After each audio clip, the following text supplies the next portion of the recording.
Hello everyone, welcome to Trending Exam Way to Success. Myself Komal. As you know, हम आपके साथ लाए थे समसामयिक घटना चक्र की सीरीज और इस सीरीज में हम पॉलिटी को chapter wise previous year questions के थ्रू कवर करेंगे। आप सभी को पता है कि अभी तक हमने इस सीरीज में 19 चैप्टर्स कंप्लीट कर लिए हैं और आज की हमारी इस वीडियो में हम स्टार्ट कर रहे हैं चैप्टर नंबर 20 जो है आपका वरीयता अनुक्रम। वरीयता अनुक्रम में आप देखेंगे कि जो केंद्र सरकार और राज्य सरकार में जो सरकारी पदाधिकारी होते हैं, जो सरकारी ऑफिसर्स होते हैं, उनके जो पद क्रम होते हैं उनके बारे में आप इस चैप्टर में डिटेल में पढ़ेंगे। आप सभी को पता है कि भारत में जो सबसे पहला पद होता है वह राष्ट्रपति का होता है और राष्ट्रपति के बाद उपराष्ट्रपति का, इनके प्रधानमंत्री के बाद आते हैं राज्यों के राज्यपाल और उनके बाद आते हैं जो आपके भूतपूर्व यानी कि जो पहले राष्ट्रपति रह चुके हैं वो, और फिर उनके बाद उपराष्ट्रपति। इस क्रम में ये सभी पोस्ट होती हैं और इनके बारे में आप डिटेल में अभी प्रीवियस ईयर क्वेश्चंस के थ्रू पढ़ेंगे। तो चलिए दोस्तों स्टार्ट करते हैं आज का हमारा वीडियो। आज के हमारे इस वीडियो में फर्स्ट क्वेश्चन है, निम्नलिखित अधिकारियों पर विचार कीजिए। यहाँ पर आपको 4 अधिकारियों के नाम दिए गए हैं और इनको आपको अग्रता क्रम यानी कि आगे बढ़ते हुए क्रम में इनको लगाना है। फर्स्ट मंत्रिमंडल सचिव, सेकंड मुख्य निर्वाचन आयुक्त, थर्ड संघीय मंत्रिमंडल सदस्य और फोर्थ भारत के मुख्य न्यायाधीश। तो यहाँ पर आपका ऑप्शन सी करेक्ट है जिसमें दिया गया है कि सबसे पहले भारत के मुख्य न्यायाधीश, इनके बाद संघीय मंत्रिमंडल सदस्य, उनके बाद मुख्य निर्वाचन आयुक्त और उनके बाद आते हैं मंत्रिमंडल सचिव। ये आपको दिए गए हैं अग्रता क्रम के अनुसार। तो चलिए इसके एक्सप्लेनेशन देखते हैं। दिए गए अधिकारियों का अग्रता क्रम जो है वो इस प्रकार है। पहले भारत के मुख्य न्यायाधीश, इनके बाद संघीय मंत्रिमंडल के सदस्य, फिर मुख्य निर्वाचन आयुक्त और लास्ट में मंत्रिमंडल सचिव। तो ये आपका अग्रता क्रम दिया गया है। क्वेश्चन नंबर 2, यहाँ पर आपसे पूछा गया है कि भारत सरकार की प्रथमता सारणी में भारत के मुख्य न्यायाधीश के ऊपर कौन आता है। आपकी जो भारत सरकार की प्रथमता सारणी होती है उसमें सबसे पहले कौन सी पोस्ट आती है, जिसमें आपको बताना है कि भारत के जो मुख्य न्यायाधीश हैं इनसे ऊपर किसका पद होता है। ऑप्शन ए भारत का महान्यायवादी, ऑप्शन बी भूतपूर्व राष्ट्रपति, option C chief of staffs और ऑप्शन डी लोकसभा का अध्यक्ष। तो यहाँ पर आपका ऑप्शन बी करेक्ट है, भूतपूर्व राष्ट्रपति। पहले भूतपूर्व राष्ट्रपति आते हैं, इनके बाद उप प्रधानमंत्री और उनके बाद आते हैं भारत के मुख्य न्यायाधीश का पद आता है। तो चलिए आगे इसके एक्सप्लेनेशन देखेंगे। भारत के मुख्य न्यायाधीश से ऊपर वरीयता क्रम में इस प्रकार है, पहले राष्ट्रपति, फिर उपराष्ट्रपति, थर्ड नंबर पर प्रधानमंत्री, फोर्थ पर राज्यों के राज्यपाल, फिफ्थ पर भूतपूर्व राष्ट्रपति, फिर उप प्रधानमंत्री और इनके बाद में आते हैं भारत के मुख्य न्यायाधीश और लोकसभा के अध्यक्ष। तो ये आपका वरीयता क्रम दिया गया है। आगे बढ़ते हैं क्वेश्चन नंबर 3 की तरफ। भारतीय नयाचार प्रोटोकॉल के अनुसार पूर्वता क्रम में निम्न में सबसे पहले कौन आता है। यहाँ पर आपको 4 नाम दिए गए हैं और आपको बताना है कि पूर्वता क्रम में सबसे पहले किसका नाम आता है। ऑप्शन ए उप प्रधानमंत्री का, ऑप्शन बी भूतपूर्व राष्ट्रपति का, ऑप्शन सी अपने राज्य में राज्यपाल का और ऑप्शन डी लोकसभा के अध्यक्षता। तो यहाँ पर आपका ऑप्शन सी करेक्ट है, अपने राज्य में राज्यपाल।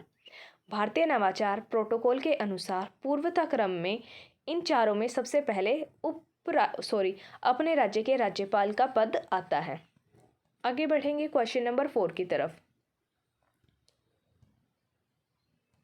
भारत के वरीयता क्रम में निम्नलिखित में से कौन पहले आता है। यहाँ पर आपको बताना है, ये कुछ नाम दिए गए हैं और इनमें से आपको बताना है कि वरीयता क्रम में आगे बढ़ते हुए सबसे पहले किसका नाम आता है, पहले कौन आता है और बाद में कौन आता है। ऑप्शन ए यूपीएससी का अध्यक्ष, ऑप्शन बी मुख्य चुनाव आयुक्त, ऑप्शन सी नियंत्रक एवं महालेखा परीक्षक कैग, ऑप्शन डी उच्च न्यायालय का मुख्य न्यायाधीश और ऑप्शन ई में दिया गया है उपयुक्त में से कोई भी नहीं या फिर एक से अधिक। तो यहाँ पर आपका ऑप्शन ई करेक्ट है क्योंकि यहाँ पर जो नाम दिए गए हैं वो एक से अधिक है।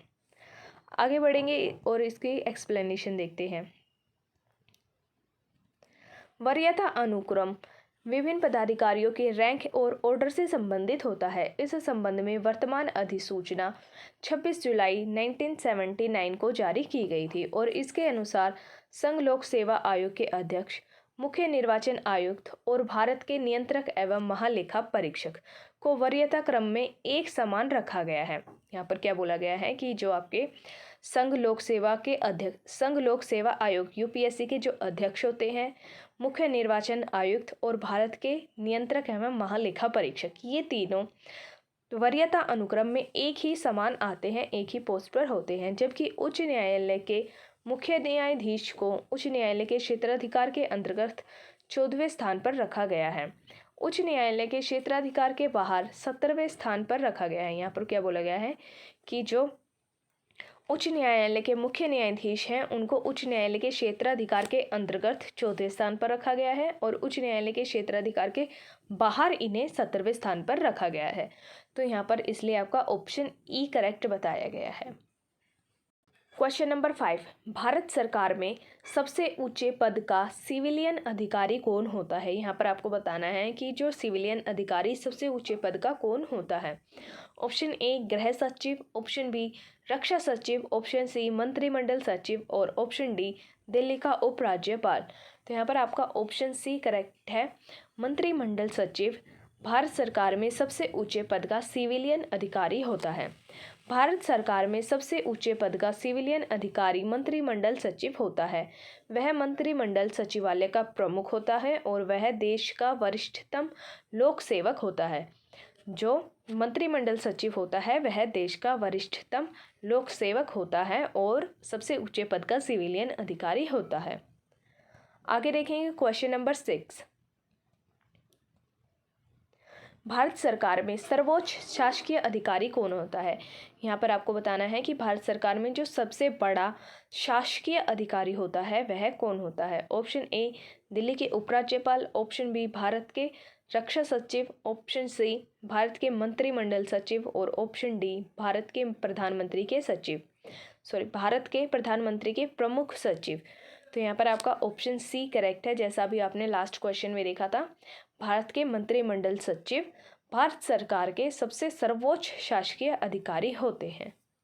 तो चलिए दोस्तों, आज का हमारा ये वीडियो यहीं पर फिनिश होता है। ये बहुत ही छोटा सा चैप्टर था। इसमें सिर्फ आपको ये देखना था कि भारत सरकार में जितने भी केंद्र और राज्य सरकारों के अधिकारी होते हैं उनमें कौन सबसे पहले आता है और कौन किसके बाद आता है, उनका पद क्रम क्या होता है, सिर्फ यही इस चैप्टर में बताया गया था।